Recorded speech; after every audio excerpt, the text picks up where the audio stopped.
Hey everyone, how's it going? It's Gunnison and welcome back to Spinnin the Tires. I probably don't quite sound like myself today. I have had a cold that developed over the weekend, so still got a bit of a sort of weird voice and a bit of congestion from that, so I probably sound a little weird today.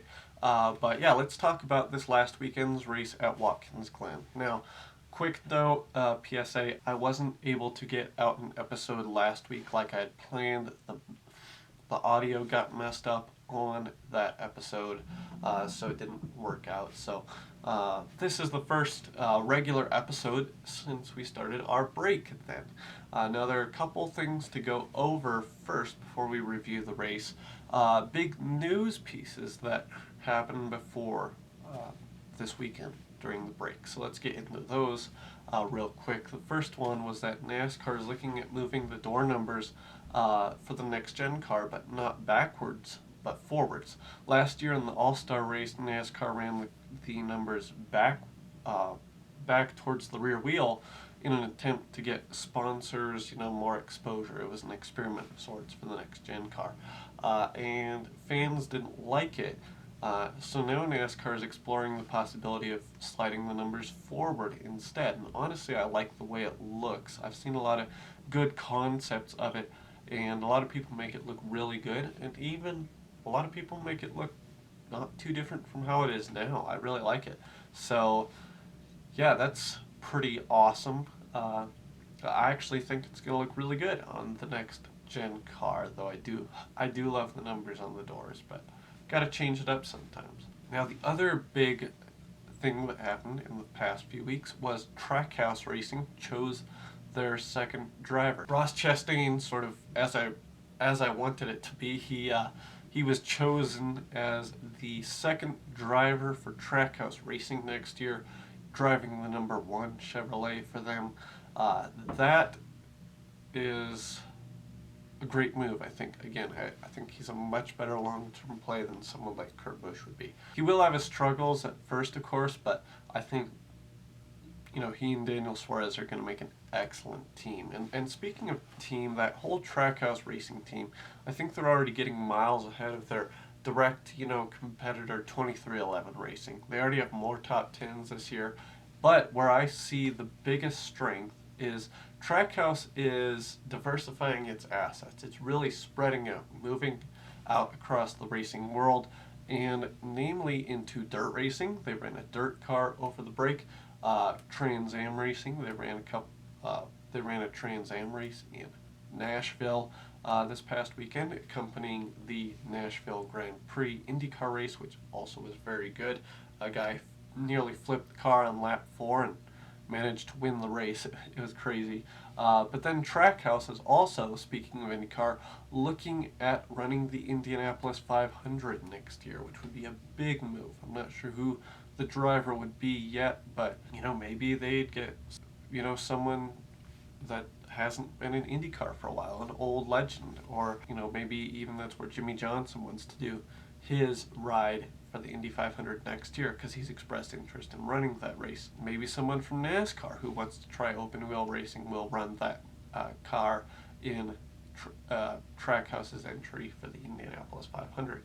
Whichever happens, it's going to be cool to see. I really like where Trackhouse Racing is going, and they're looking to really expand and become a mega team in motorsports. So, very excited about Trackhouse Racing and what Pitbull and Justin Marks are doing there. Now, I want to review this last weekend's race at Watkins Glen briefly. Overall, good race. Not a lot of incidents. Well, of course, road course, we had plenty of incidents, but no big crashes, really. Only a couple that were really significant. First of all, with about, I think, 10 to go in stage 1, Joey Logano and Brad Keselowski, teammates, were battling for the lead. Brad Keselowski overcooked one of the final corners, turn 6, and spun himself around, and Joey Logano managed to win the stage. Those two would clash again later, though, as Brad Keselowski wheel hopped and sort of, just lost grip going into turn 1, and he collected Joey Logano, his teammate, again, and they both went out into the runoff area. not a great day for Penske overall between NASCAR and IndyCar on Sunday. But then the other notable incident was going into turn one with, I think it was probably about 20 laps to go in the race. Martin Truex Jr., Christopher Bell, and Kyle Larson were all under a blanket battling for the lead, and Kyle Larson turned underneath Christopher Bell. Bell kind of cut in, and Bell got spun around. He only got relegated to like P7 or P8 in the running order, but it's interesting because it didn't start there. A few laps prior, the leaders had gone 3 wide down the front straightaway. The thing is, it would have been 3 wide if Larson hadn't been blocked by a crazy down to the other side of the track block by Christopher Bell that maybe provoked some tempers from Larson. So just a racing incident, but Christopher Bell apparently hasn't spoken to Larson since, which I'd be mad too if I was Bell, but I think eventually you gotta let it go. Kyle Larson secured the win, his 5th win of the season. So overall, not a bad race, and overall good triple header. It was a triple header weekend in Watkins Glen with the Cup, Xfinity, and truck races. NASCAR is going to Indianapolis this weekend. I'm really looking forward to that. It's their first time on the road course configuration for the Cup Series, and the Xfinity Series ran it last year, and it was an amazing race with Chase Briscoe winning. I think Chase Briscoe has a good shot of winning this week as well in Cup. So he's been great on road courses so far this year. Lots of top 10s, lots of his top results this year have come at road courses, and he's the only driver in NASCAR's Nationals top 3 series that has a win at this course. So we will see what he can do. If nothing unfortunate happens to him, I believe he can get the win. I really do. Get that 2nd win of the year for Stewart-Haas Racing. So yeah, be exciting to see what he can do. Now, quick note here, just an announcement. Spinnin the Tires, I might have to sort of downsize a little bit. I got school and work responsibilities coming up soon.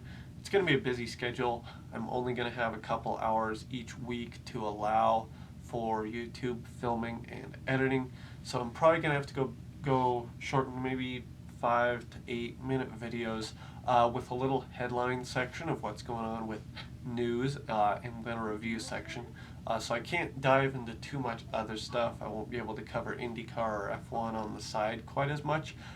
Overall, same content, just a little more condensed, so it's easier for me to edit it. And from time to time, I might have to skip a week if I get really busy. That's unlikely, but if I have to, I will let as many subscribers as I can know as soon as possible.